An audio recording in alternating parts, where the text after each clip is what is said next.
Harp sound, harp sound, harp sound, harp sound. Was it the Roses are red, violets are blue. This is the Valentine's month episode, and this poem doesn't rhyme. They never do. That's my theme song. It's not even a song. It's not even a poem. Welcome, fellow nerds. Yeah, welcome, fellow nerds, to another episode of the Writ Wit, the show where we ask life's most important questions, like, why the f*** is my hair already thinning? I'm only 25, damn it! Life happens to all of us in stages. Don't worry, I'm going to censor that out. For the kids in the show. I'm sorry, it's really bothering me. Yeah, I get it. I understand. I understand. Because remember, I'm younger than you. Anyway. Is your hair already thinning too? Well, the hairline, I think it's receding. But anyway, it's not that big of a deal at the moment. I got a haircut last week, and she told me about my hairline already thinning. Like, how old are you? And I'm like, I'm only 25. She's like, oh god. I'm like, yeah, please tell me more about that. Just say, oh, that's where you want to hear your barber to say, oh god. You have inspired and then barber to new heights. Anyway, we always start our segments with talking about what we're going to rip off. Wait, hang on. Month. What? How was your Valentine's Day? Oh, you mean my Singles Awareness Day? Exactly. Singles for life, bro. High five. I know. Oh, by the way, you're back in Japan now, so we're both alone. We can't even be each other's Valentine. Yeah, I know. It's so sad. Alright. I'll get over it. Yeah, let's go. Anyway. Alright, what are we going to rip off this week? You go first. Sure. I actually watched a show, this is a couple of years ago, but I was doing some research on it recently, and I was fascinated by the idea behind the main villain of this tokusatsu show that I watched. And it's this villain. So you're ripping off a character, not just a work. I like that. Well, yes, but I'll get into that in a little bit. Anyway, the character in this case, he has the power to reverse time. He uses a special device to turn time back, and so he's using it as a means to guarantee the future that he wants. Well, in essence, that always sounds like it'll end well. The idea that I'm trying to take from it here is that, there's this character who might be a good person naturally, but when given this amazing ability to make time, he starts getting very particular about the time that he wants to keep, and so he devolves in a way into he becomes a massive control freak. He becomes a very big control freak. So people who are close to him, if they die, he just reverses time. There's no butterfly effect going on here. If he gets sick eating food, maybe he'll reverse time and get to that point. But anyway, that idea, it's at least an antagonist. I don't know if it becomes a full story idea, although this is the same guy. That is an interesting idea. We always talk about, you shouldn't time travel because you don't want to create a paradox and then destroy the universe. But what if you didn't? What if you just changed the universe? If you go back in time and change something, that sounds even scarier, honestly. That's fair. I mean, okay, maybe not, because one of them involves everything just being destroyed. But that is fair. At least there'd be a merciful, quick death for everyone. Right. The other way, however, the thing that's most important here is to realize that the road to hell paved with good intentions, that kind of a thing. Right. Which we'll talk a little bit about later, I think. It's at least an antagonist for a story idea that I haven't done yet. But consider, this is the same person who came up with an original Power Rangers series based solely on the color available in a certain Skittles pack. This was you. This wasn't the villain you're talking about. The creator of that. No, not the villain. I'm just saying that this might be the start of some story idea that I get to. Anyway, let's hear what you're ripping off from this week / month / whatever. All right, well, here's what I'm going to rip off. Guess what, Matt? I'm reading a book! What? I know! I'm the worst author ever, because the advice for every author gives to people who want to be a writer is, well, read! You gotta read! I don't read. I see. I mean, I get my creative inspiration from other works. I think that's more what they mean, or at least that's how I interpret it. Well, that's the idea. You see what you like. So I'm rereading, I should say, this series by one of our favorite authors, both of you and I, T.A. Barron, The Great Tree of Avalon. It's a sequel series to his Lost Years of Merlin that you've read. I don't think you've read this one. It's pretty good. I really like it. The idea behind it, it's sort of like Norse mythology in that the world is a tree, what happens here is that so in between the previous series, The Lost Years of Merlin, and this series, The Great Chief of Avalon, Merlin plants a seed onto this dead world of whatever the world was in the last one. It began with an F. I don't remember what it was called. Finkyra, that's how it was, yes. It was dead, but he made it reborn by turning it into this tree of Avalon. And this tree is enormous. Sure. Like, well, it wouldn't be the hundreds great upon tree hundreds of miles enormous. tall. But unlike Norse mythology, though, where like there's different worlds on each of the branches, where pretty much all the humans and other people and a lot of the other not too mystical races live on the roots, and all the roots are different. And like there's a water root, there's a wood root, and as you get further up, it gets more mystical. And here's the thing I think is really cool about it: the stars from the roots, they look just like stars, but as you get closer up, you realize they're just the tips of the branches. Like the constellations are the way the branches are faded or look from the. And I think that's a really cool idea. That is incredible. I haven't read The Great Tree of Avalon. I don't know why, because T.A. Barron is an amazing author, but... Well, like, at the beginning, the main character, Tamwin, he talks about he wonders if anyone could travel to the stars. And when being my natural sci-fi self, I was thinking, really? They're going to bring spaceships into this? But no, they do it in a far more interesting way. Well, yeah, they just climb up the tree. But anyways... I mean, they climb up the hundreds upon hundreds, if not thousands of miles tall tree. All right, I bring this up, though, because... The reason why I'll rip this off is because one of T.A. Barron's strongest skills is world building. He can make a world so diverse and natural and wondrous. Like, he's really good at showing wonder to the reader. Like, this is... Like, he did that a lot in the last series, too. So I was reading I remember reading The Lost Years of Merlin that he would, establish in each of the books, they had a map of Finkyra. And even though you wouldn't see necessarily certain places in one book, it would be there when you got back to it later. And I love that payoff. That's pretty cool. And also, one thing, the way this works, so this is a trilogy. Like, The Lost Years of Merlin was 5 books, but this is 3. Right. Each book expands the map. The first book, the only map is the roots. The second book, it's the roots and the trunk. And then the third book, it's the roots, the trunk, and the tree, and the branches with the stars. And that's where you see all the constellations that are in the branches. So, it's pretty cool. I also finally watched, based on your recommendation from last episode, I watched the Ratchet and Clank movie. As a Ratchet and Clank fan, I liked all the numerous shout-outs to the series. Right. I didn't really care for it too much, though, honestly. I think it was too childish. There were a few jokes, though, that I really liked. I think my favorite one was when, in this action scene at the beginning, this one alien falls off a cliff and does the classic Wilhelm scream, but this other alien reaches out futilely and it's like, oh no, Wilhelm! But I'm like, that's really funny. Yeah.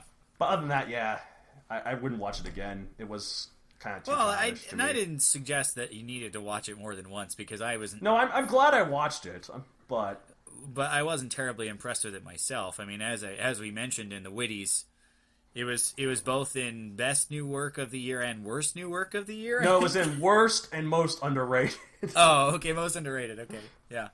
But anyway, right.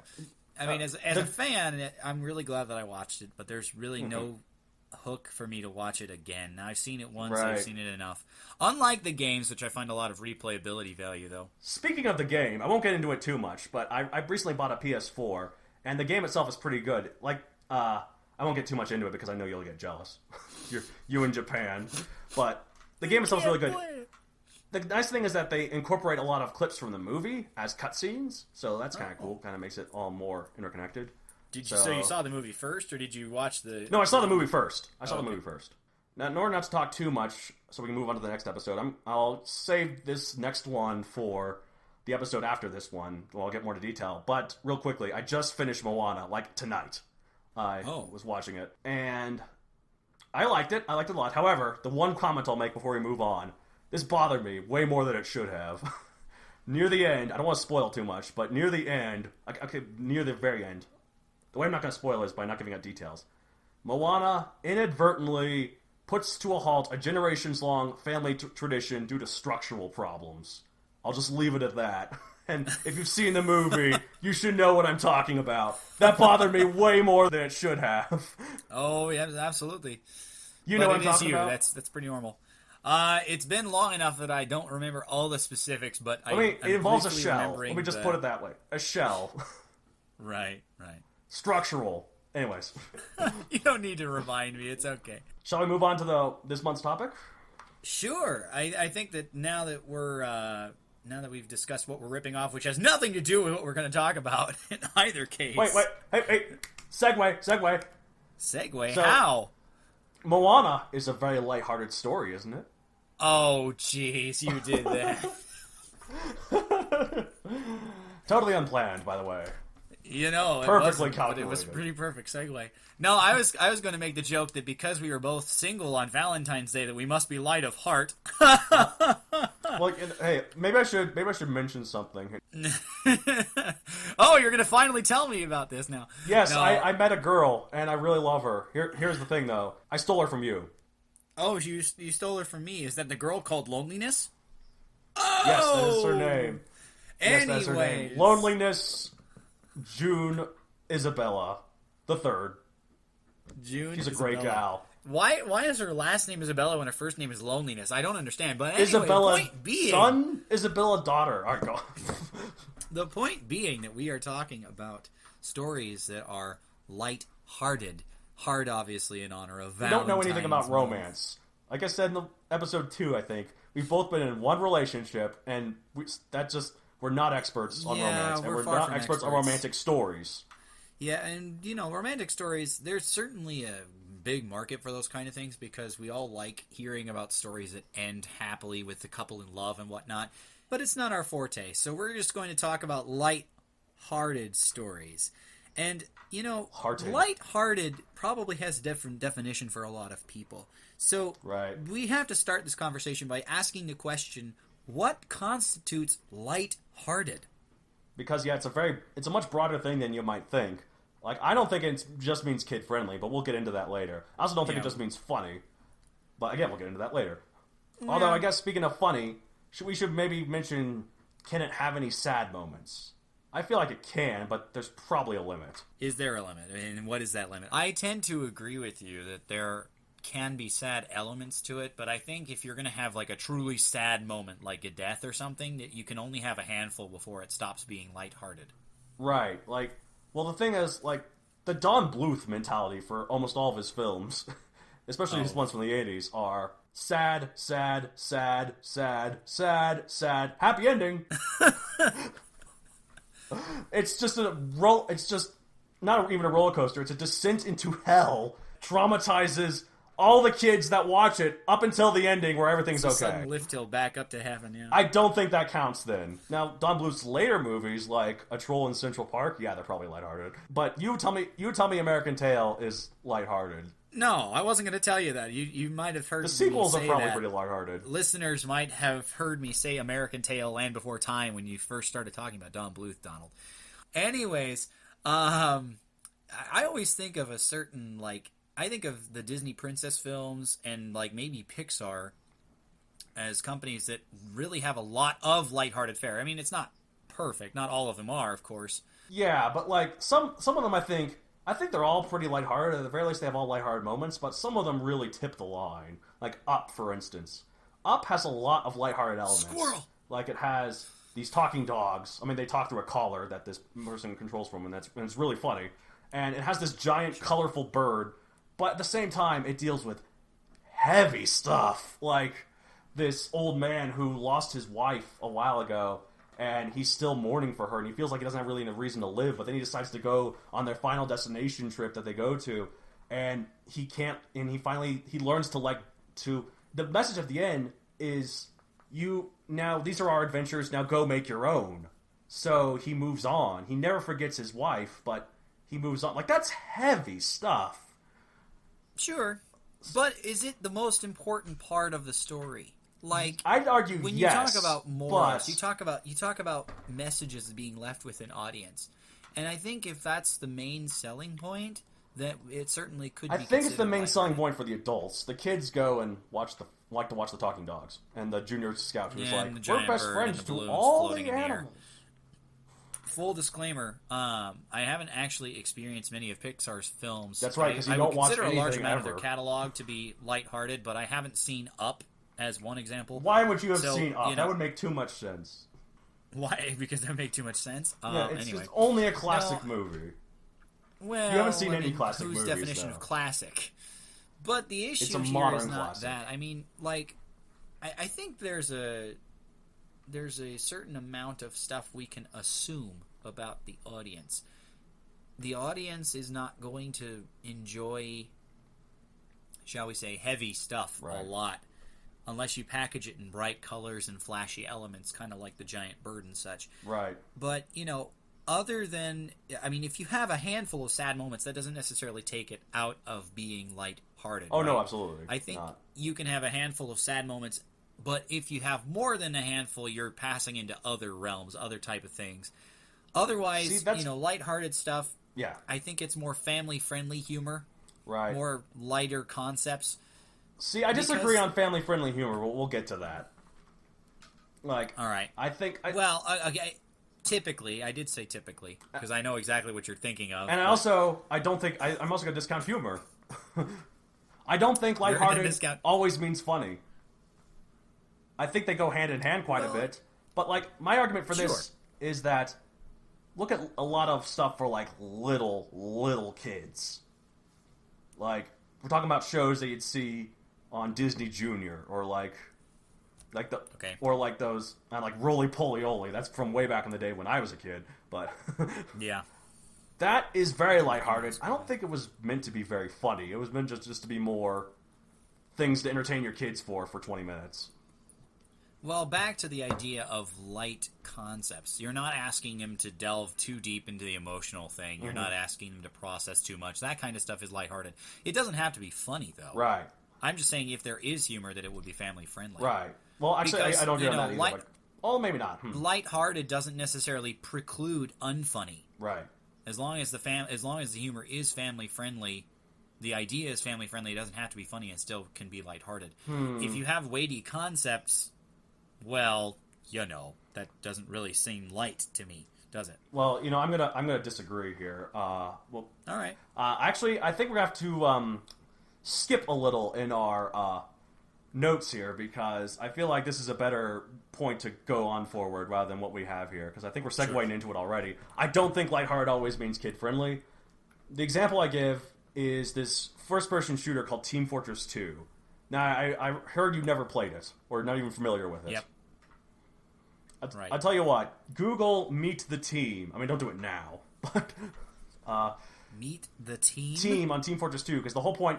Because it's your favorite kind of game. It's a hero shooter, like Overwatch. It's what popularized it back in the day. My favorite kind of game, right. Mr. Putting it in the Witties is the best work of 2016. One of the best. Wait, no, what's it's my favorite kind of game. Right, it is. I mean, you just haven't realized it yet. You'll learn. Anyways. I'm in denial. So far, yes. But anyways, that's not the point. So, it's rated M. It's very bloody, but the jokes are hilarious, and it's very silly. Like, they're fighting for no reason. Like, there's these very diverse characters. There's, like, the sniper, the medic, the scout, the engineer, the pyro. You would think a medic is kind of impossible to use in a concept that you're just shooting him up. I mean, right. Yeah, it's obviously got an important tactical function, but why the heck is there a medic on a field like that? I mean, because he has this experimental gun that he fires it, and then they're automatically better. And also, he's, like... I was going to make a comment relating to a different story of ours, but that's beside the point for now. Right. Anyway. Well, the point is, it's really bloody. Like, when people get shot, there's like... But gushing blood. Yeah, but, like, they make fun of it all the time, and the reason why I think it's lighthearted, though, is because, sort of like the Looney Tunes cartoons of old, there's no consequences. People That's fair. Get bloody, and people get exploded constantly. There's always a backup. There's always...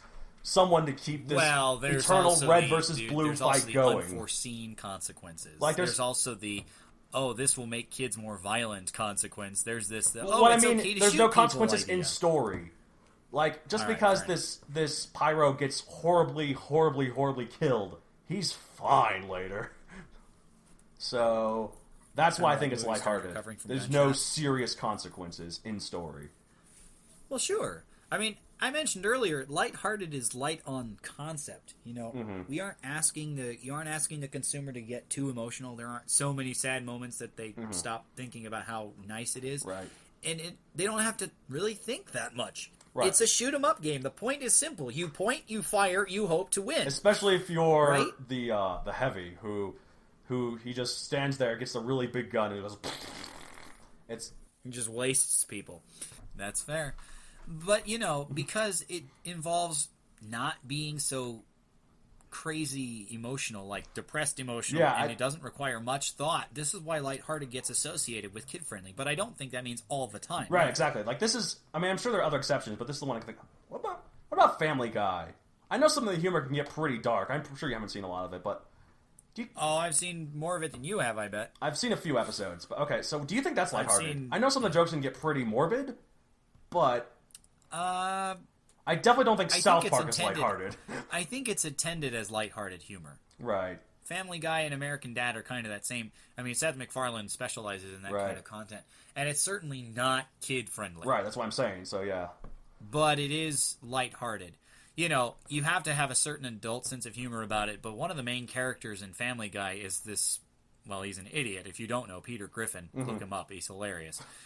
He doesn't really understand much of the way the world goes on, but he's doing the best he can, and the humor that results in those situations that it comes from is what makes that show not only successful but really popular because it's that funny.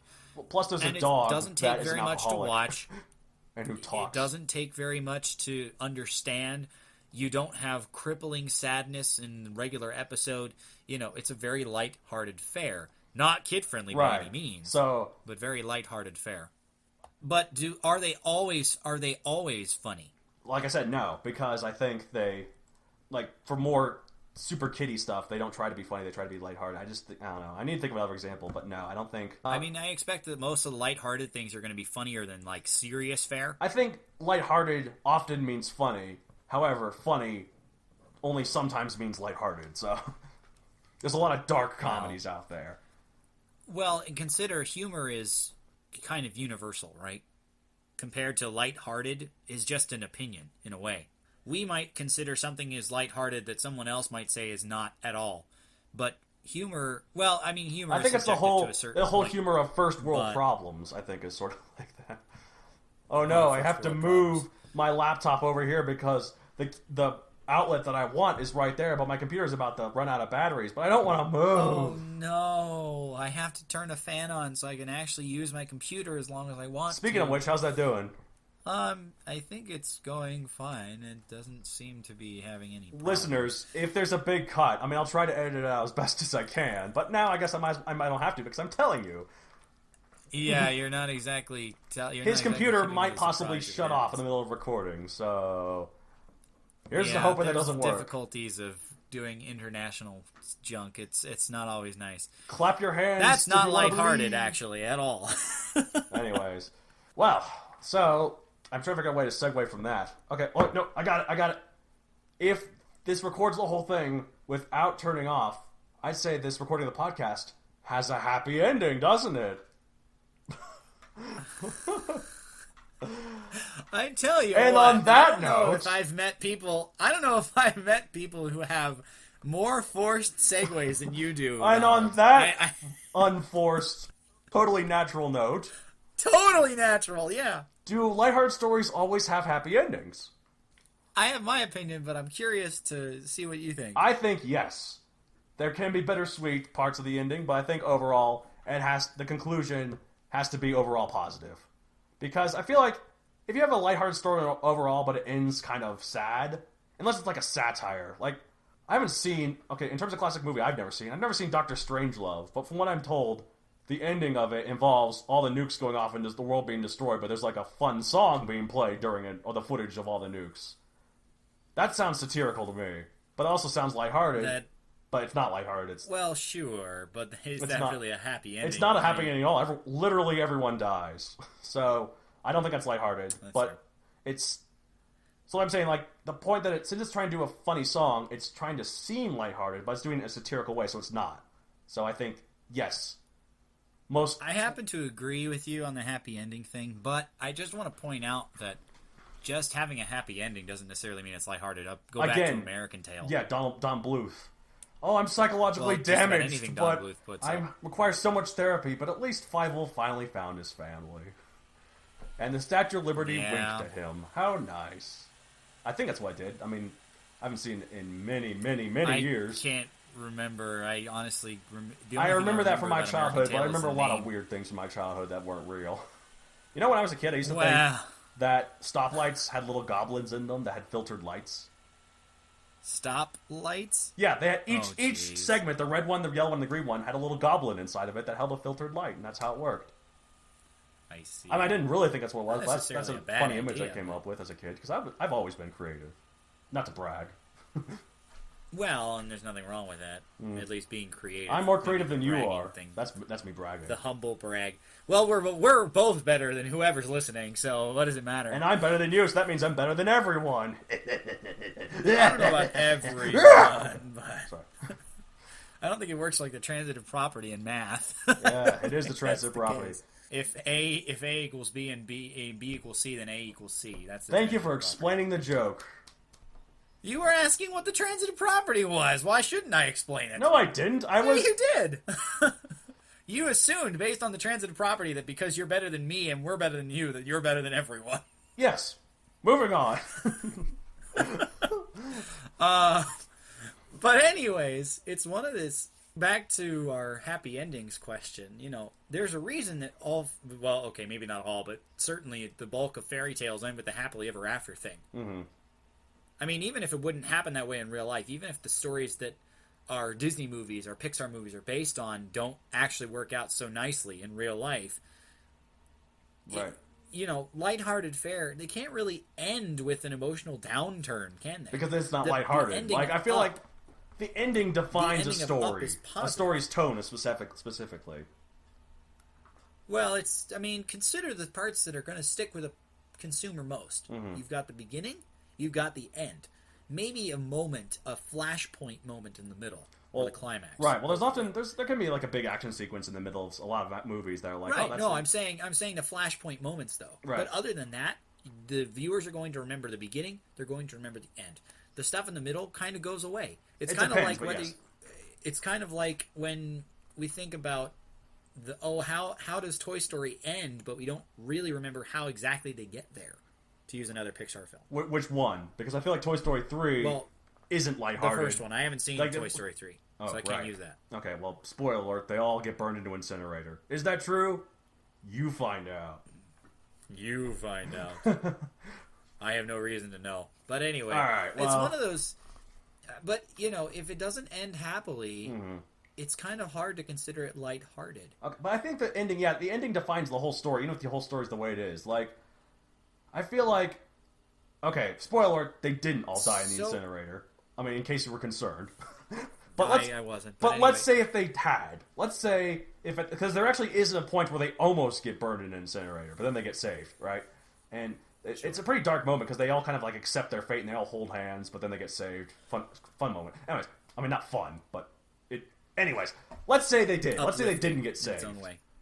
The whole Toy Story trilogy for a lot of people would be unwatchable because they knew the fate of all these toys. Wasn't it you that wouldn't read the Harry Potter series until you knew Harry survived?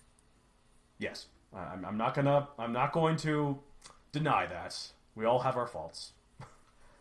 Well, I don't know if it's necessarily a fault. Okay, but, well, like, here's a it weird goes thing about right me. to your point. I like spoilers. Yeah, that's true. Everyone You thinks spoiled I'm the end weird. just to figure out whether it was worth reading the rest of the series, which I find ludicrous. But Everyone yeah. thinks I'm weird, I mean, but the thing is, if I found out, okay, I don't want to spoil Harry Potter. Okay, I guess you kind of did by saying, listeners know I've already read it, and listeners know. So therefore, since you said I didn't read it until after I found out, you spoiled it for everyone. Harry doesn't die Well, at the come end. on, just use your editing magic. We've spoiled Harry Potter like 17 different times. Okay, so Harry Potter doesn't 5 die. episodes. All right, he lives.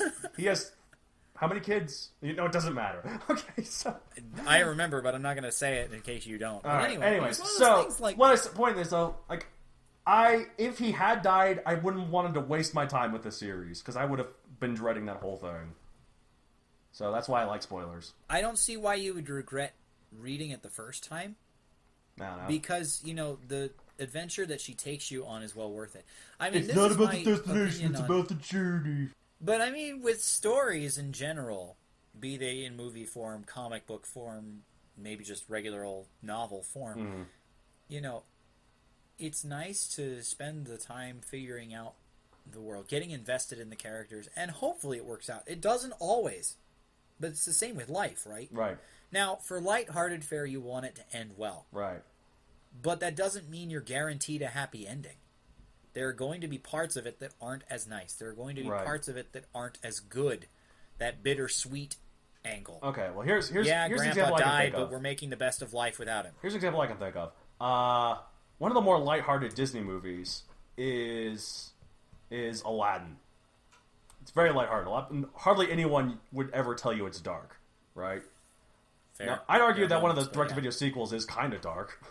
The Aladdin and the King of Thieves, because there's a villain in it with the claws of Wolverine who gets turned to gold. Spoiler alert for that direct-to-DVD movie from 20 years ago. Wow, how do you not care about spoilers like that, but you care about spoiling Harry Potter, for God's sake? Anyways, what's wrong with you? But at the end of the first Aladdin, the genie departs them because he wants to go see the world because he's free, right? He's free, right? You can do that. But so I guess that's happy overall. But he and Aladdin, at least temporarily, say goodbye. So that's a little bittersweet. It's just the tiniest bit. So yeah. However, it's one of those things that it doesn't bog down the rest of the ending. Right. Aladdin ends up with Jasmine, and they end up happy. And if it wasn't for Genie leaving, it would be perfectly fine. And even then, Genie gets to do what he wants, and he'll come back. Right. So how is that a bad thing? As he did in Return of Jafar. The first direct-to-video sequel. The second Aladdin movie. And the most epic trilogy of all time. Suck it, Lord of the Rings. Most epic. No. Yeah. It certainly wasn't as if you measure epicness and how long it is, then it doesn't hold a candle to I Lord think of the Rings, all three Aladdin movies combined probably aren't the same length as one of the Lord of the Rings movies, especially not extended editions. Well, I was about to say it's probably shorter than Two Towers. I don't know about Return. I don't know about Return of the Fellowship King Ring, but non-extended edition is 200 minutes. I don't remember how long the Aladdin movies are to compare. But anyway, the point being, I don't think that lighthearted fare can end with a cliffhanger because, if it's truly an ending, if it's not like a stepping off point to something else to continue the saga, it can't end on a cliffhanger. And it can't end on an emotional downturn, like a true emotional downturn. Back to Ratchet and Clank, there has to be some reconciliation. There has to be some chance for the main character to get over this tragedy, rather than I'm still not over the fact that this person is gone, and this is where the story ends, and we'll never see anything else of it again. I think cliffhangers are okay. They're the exception because it has the promise that things will get better eventually. It's not an ending, really. When I talk about lighthearted fare, though, I'm referring more to the whole, not to individual right, entries. but I'm saying, a cliffhanger might be okay because it's an ending, but it's not a conclusion. Does that make sense? Right. Tools of Destruction used a cliffhanger to set up a hook for getting, particularly Crack in Time, but, also Quest for Booty in its own way. But Crack in Time, the end of that saga, had a resolution. Right. It wasn't leaving you hanging on something major to that plot. Right. Yes, their adventures are open-ended, but the story with Alistair Azimuth came to a conclusion. We should explain this a little for 90% of our listeners who have never played Ratchet and Clank. That is true. Okay, so this one guy, he's a mentor to Ratchet throughout most of the game. His name is Alistair. But he find out that he made a mistake, and Ratchet's species is the Lombax, and he and Ratchet and Azimuth are the only two left. Alistair and Azimuth. They're the only two left. Alistair accidentally brought the end of the Lombaxes, but he wants to go to this thing that he thinks will be a time machine to bring them back. It turns out it's not really meant to control time, it's meant to keep it. But Alistair goes nuts trying to fix his mistake, to the point where he actually kills Ratchet. Spoiler alerts!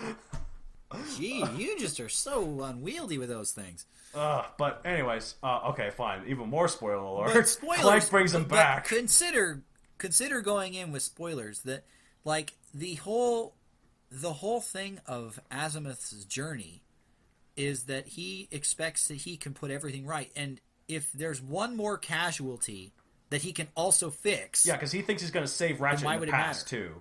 So that's the way he justifies killing him originally. So Well, I mean, it goes even further than saving him in that moment. It means keeping Ratchet with his long gone father. Right.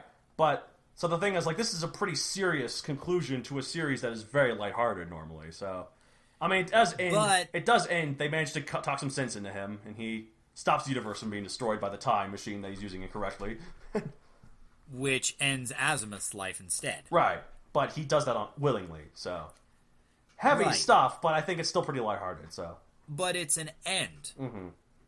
There's no cliffhanger like, oh, Azimuth's still out there, he might try again. Oh, he's going to find another method to do the exact same thing. It ends. There's nothing more beyond that. Right. No, I think... Unlike Tools of Destruction, where they take the robot on Ratchet's back, Clank, away to fulfill his destiny. Right, but when that happened, that cliffhanger in the original game happened, we had no idea why they took him. A lot of people thought the Zoni weren't even benevolent, that they were evil, that they were going to be revealed to be evil. That's true. And they were doing this... Sure, some evil scheme. However, we knew there was more coming. Yeah, we didn't know. There was so uncertainty, but yeah, we knew there was more coming. It's kind of... I'll go back to Harry Potter because it has so many good examples about it. I'll go back to Harry Potter and talk about the fact that between the books, yes, each year might end, each time look into that capsule might end, but there are elements that continue on. We linger. We don't know how it's going to work out, right? Until the... Yeah, cliffhangers... Interim cliffhangers are fine. That has nothing to do. It doesn't affect the whole thing being lighthearted or not. Right. Ratchet and Clank generally is a lighthearted thing. Right. It's a very simple concept done in a great way for children and people who never grow up. Right. You know, like us. Yep. But the thing is, in between times, you can use cliffhangers to gain interest, to curry interest in the next. It's all about the ratings. They gotta continue the will they or won't they subplots. They gotta. Well, I don't know. Not about Ratchet, but just me in general. It's like they tell the story they want to tell, and if that means extending the story to make a proper conclusion, that's different. But generally, we consider that lighthearted. But it has emotional downturns. It has cliffhangers. It has humor. It has mature concepts. All of these things. On the whole, at the end of Ratchet and Clank, at the end of their story, if they just decide to retire, it will not end with a crazy emotional downturn, at least not completely on the low of that. Right. It won't end with a cliffhanger as if there's more coming. They'll just end it. Right. And so I think that it still qualifies as lighthearted. Right. So essentially, all this is a roundabout way of suggesting that if it's truly an ending, you won't see a cliffhanger. Right. If it's a lighthearted story. Well, I don't see why you would have a cliffhanger on a heavy story either if there was nothing that actually came up unless it was developmental. You need to learn about the ways of plotting a story structure. There's sometimes... What I'm suggesting is that unless something goes into development hell, they're not going to leave something undone. Or are they? Those are called open endings. To be fair, listeners, I hate really this when they do this. cliffhangers. Have you ever seen The Birds? It's another classic movie, so I'm assuming you haven't seen it. Alfred Hitchcock? But no, I haven't seen it. It ends with no resolution. And I hate it, but that was on purpose. It does it to add to the suspense. So, well, I mean, there are some stories that lend themselves to that. Probably a lot in the horror genre, which I would never consider lighthearted in any means. Unless it's like a horror comedy. Like, I think Zombieland's pretty lighthearted, but to be fair, though, it goes kind of back and forth, doesn't it? But the main part of that story was pretty ended. It wasn't really open. Right. Yes, it's implied they continue doing what they're doing. Killing zombies all throughout the world. But they were a family because now. There was the four of them. So, including the very lovely Emma Stone, who I totally don't have a crush on. Totally not at all. Emma Stone, I will be your Peter Parker if you will be my Gwen Stacy. Oh, wait, maybe they shouldn't be. Dang it, I spoiled that too! Oh my god! What about Kirsten Dunst and Mary Jane Watson? But anyway... No, I'm not really into her. No, not really. She doesn't do it for me, except for maybe that scene in the rain in the first one. In the rain and the kissing and when he's upside down, yeah. Well, that's not the part I'm talking about, but let's just move on, shall we? Oh, that... Moving on. No, I know what scene you're talking about now. But anyway, but it's not really a cliffhanger, is it? An open ending does not imply something desperately you want to understand. It just essentially says, oh, they continue working generally the same way they have. Right. Like, most Ratchet games have an open ending. Because they don't want his adventures to stop. As are most stories that kind of end... like all the Marvel movies, they all kind of have an open ending. as that so Well, far. not counting post-credits scenes because they're set to continue things. Right. All stories But that I are mean- like episodic like that, they always kind of have sort of open endings too. So, Well, they want to give you a hook to come back. sort of a side note, I hate will they or won't days. It's a cheap way to get people keep them watching a show. I ended up stop watching The Flash because I was sick and tired of how long it was taking to get these two characters together. Also, last week I was gushing about New Girl. I've stopped watching it too because I don't care about this will they or won't they crap. Last week? Last month. You know what I meant, dumbass. I'm just... Oh, I'm... Okay, whatever. I can't carry I know your you dumb are, but what am ass I? throughout this- Hashtag childish comebacks. You're a childish comeback. That's my childish comeback. That is your childish comeback. Anyways. Well, I think But, we've I mean, talked about cliffhangers to death. Yeah. How many things have we always spoiled? Okay, well, let's go back Let's spoil the last part of this episode. I'm gonna shoot you. No, I've got we this still gun got a couple here. things to talk it's gonna about. travel all the way to Japan. We still got a couple things to talk about. Like, No, I know, one but of I mean, at the things end of this that I'm episode, I'm gonna wondering- shoot you. Well, I mean, we Spoiler briefly alert. alluded to the story of Kraken Time, which is a very serious entry in the Ratchet and Clank series, which we generally agree seems to be lighthearted. So, with that model in mind, I'm sure you would go back to that example immediately. But can lighthearted stories go dark? Abso-freaking-lutely. Not just Ratchet and Clank, Harry Potter. Harry Potter gets pretty dark at the end, but it ends happily. Spoiler alert. Spoilers again for the same thing that we spoiled like 18 times. News. Okay. No, I think there can be lighthearted elements to a certain story, lighthearted installments to a story, then darker elements to a story. But maybe even if they stay dark, I feel like it doesn't discount the lightheartedness of the earlier ones. So, So, like Toy Story 3. yeah, like Toy Story 3, I think it ends more bittersweet than the other ones. I still think it's mostly kind of lighthearted. Well, I'm saying that your earlier hypothetical of them getting in the incinerator, would that make Toy Story not lighthearted? I mean, as a series, no. But Toy Story 1 and 2 would still be lighthearted. So, Okay. I just figured I'd hey clarify kids, that position. look at this great series from my childhood. It's called Toy Story. Spoiler alert, they all die. I mean, Those will we be just my give children. spoiler alerts up the wazoo because he loves them so much. I love So here's my scarring them. my thought. You know, I think it's more effective. I think because there's lighthearted, that it's more effective to have the dark moment. Right. You need to have that contrast. But I don't think it can be considered lighthearted anymore if you have so many moments of that kind. Like I said earlier. But, you know, if the character in question overcomes that kind of thing, Right. we kind of get this even more satisfying sense. You know, we feel more satisfaction in the character being his or her normal, which is to say lighthearted, positive self. Right. And so it's rewarding to see that kind of thing. Well, a in lot my of good mind. stories should be a pendulum. Like, there should be lighthearted moments and then dark moments, and they should complement each other. Like, I love writing humor. I will always write humor. And I think no matter how dark my story of mine can get, or how the serious the subject matter, I will still always have humor, because I think it provides an effective contrast. A lot of darker moments in stories that are normally funny work better because the funny moments are funny. That way, when the Or dark even moments if gets it's not dark... used as a contrast, if it's just used as an element of your story. Right, so like, if a story that's normally funny suddenly gets dark, people take that dark element even more seriously, I feel, than if the story was always dark. Because it creates more of a contrast. You're like, oh crap, things have gotten serious. So... Let me put on my serious face. Yes, exactly. No fun faces now. Let's do the classic theater two-face mask thing. I don't forget. The two mask thing. What is it called? Oh, for God. Triumph and Agony, right? Tragedy and comedy, I believe.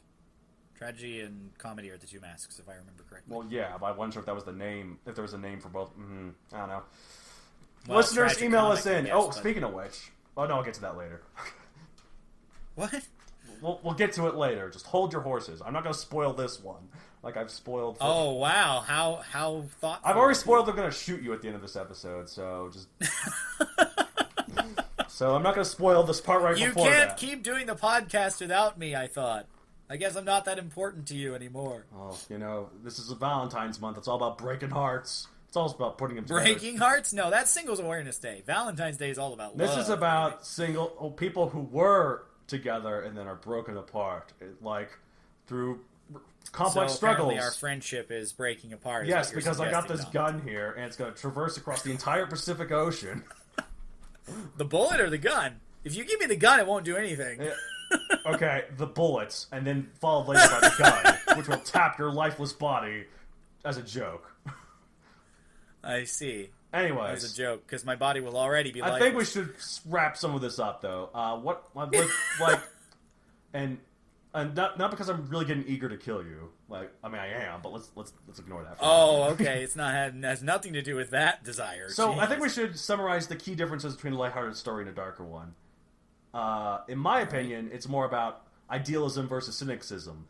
Like, is the world an overall good place, or is the world overall a crappy place that we all have to deal with? What theme is that going for? The story going for? Are you hopeful, or like, this is what it is?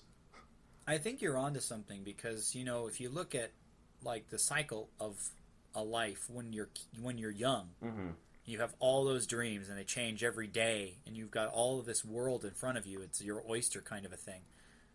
That you're an idealist. You expect the best of the world, but the older you get, the more cynical you become, the more jaded you become. And then you want to be a kid again. Just like when you're a kid, you want to be an adult. Life the whole sucks. Youth is wasted on the young thing. But I think the key difference between lighthearted and, well, like for lack of a better term, heavy-hearted, is how much they ask the consumer to bear. Or dark-hearted. If it's too much, it can't really be lighthearted, can it? Mm-mm. If there is not much depth, it probably is lighthearted. I like your comparison too, because again, as I said, the outlook of people, children are idealists naturally. Mm-hmm. But adults become jaded, they become cynics naturally. Some adults especially remain idealists. If, tragedies happen to people in life. Life gets in the way of us maintaining our idealist nature, right? Right. If you have somebody die for the first time, it's a tragedy, and you don't know how to react, and everything changes. And similarly, other things happening in life, like breaking up with a girlfriend or boyfriend, for our female listeners. Or people who are more interested in that kind of there's thing. There's like 70 different genders and like a billion different sexual preferences. A billion different combinations. So all of those people who are interested in men. Yes. Anyway, let's not be discriminatory. That was last episode. Losing a job. Yeah, that was last. That was the whole reason we said, what was it? African American lady folk. Missing Things, or whatever the movie's called. I can't even remember Hidden the title. Figures. It's still a great movie, but let's not rip it off, shall we? But it's not something that we could feasibly, replicate. So, therefore, we're racist. That's how it works. All right, go on. Yeah, I guess so. But like tragedies that happen on a personal level, losing a dear parent, a friend. When I was in high school, one of my classmates committed suicide. Mm-hmm. Dealing with that. Yeah, I remember that. I remember that. Oh, yep. You were in so much pain. And I never dealt with it for too long. That's not a story that I'm going to divulge here, but the idea is that maybe I won't shoot you after all. Maybe you just spared yourself. Or maybe I'll just... Maybe it made me feel so sorry for you, I'm just going to help you and just end it all. We'll see, won't we? We'll see. If there's another episode with Matt David here, then you'll know, listeners. But anyway, point being that those things naturally change your outlook on life. Those things make you more jaded to the way the world is as opposed to the way the world could be. Mm-hmm. The kid version is lighthearted fare, which is why we associate it with kid friendly. Right. The second, more in depth, it's far more emotional. It's heavy hearted or serious fare. You can't really call it lighthearted. Sure, both of those have the moments of the opposite. The man in Up, for example, right. He's been through a lot of life. He's seen a lot of things. Right. And so living those moments, 10 minutes worth of montage. You see that. You see that, and that's a darker moment in a lighthearted story. But heavy-hearted stuff, very serious stuff, will also still have those moments that are funny, that are humorous, and not as deep. More shallow, which is a little easier to enjoy, more lighthearted. So, right. I mean, you mentioned contrast earlier, and having contrast... Yeah. Those moments. You can't have one that's dark all the time. You can't have one that's light all the time. Yeah, I think a good story should have both. On varying levels. Depending on which way it leans, it certainly changes it certainly changes which you classify it as. Mm-hmm. So. Yeah, I think we The pretty key much summed it up difference- here.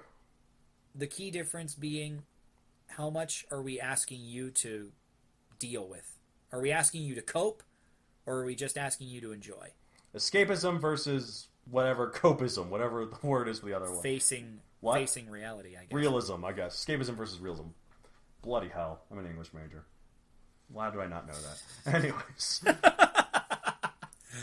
I mean, you're a music major. How do you know this? Because English probably would have been my second, but anyway. Music would not even been on my list, so you're probably right. There's a reason I edit for you, Yeah. whether you like it or And not. I don't edit your music. I just let you do your own thing.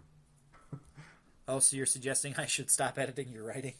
I mean, let's see, where's this gun here? You If might have you're to gonna, right now, if you're gonna huh? shoot me with a bullet, I'm gonna try to do a if you're gonna send a bullet all the way to Japan just to end my miserable existence, then I guess you wouldn't have to deal with that anymore, would you? Oh wait, here's the thing. This bullets travel at 1,000 miles per hour or something like that. So, okay, in a couple hours that'll get to you. All right, so we can keep doing the podcast now. All right. Let me know when that gets to you, by the way. Yeah, sure. I'll get right on that. Sounds good. All right, so should we wrap this up? I guess I mean, so. forever, If there's I a bullet guess. with my name on it. I mean, maybe you'll get, you've got time before it gets to you. Maybe you'll get some sort of force field device built up. Sure, in the 6 hours or whatever that I actually have. I mean, right. let's do the math. Let's not do the math. I don't care enough. All right. I'll say it this way: there's a song that I was gifted from a composer who has a Japanese wife. He's an American, Right. but he wrote the song from my predecessor, who had the same role I do now. Right. But it was in Japan, and the song mentions 6,000 miles. So that's the minimum. It's probably between 6 and 7. Yeah, no. Okay, well, I know 1,000 miles per 16, hour is you're 7 16 hours. time zones ahead, which means you're 8 time zones behind. So that's how the distance you are. So that's a third of the Earth.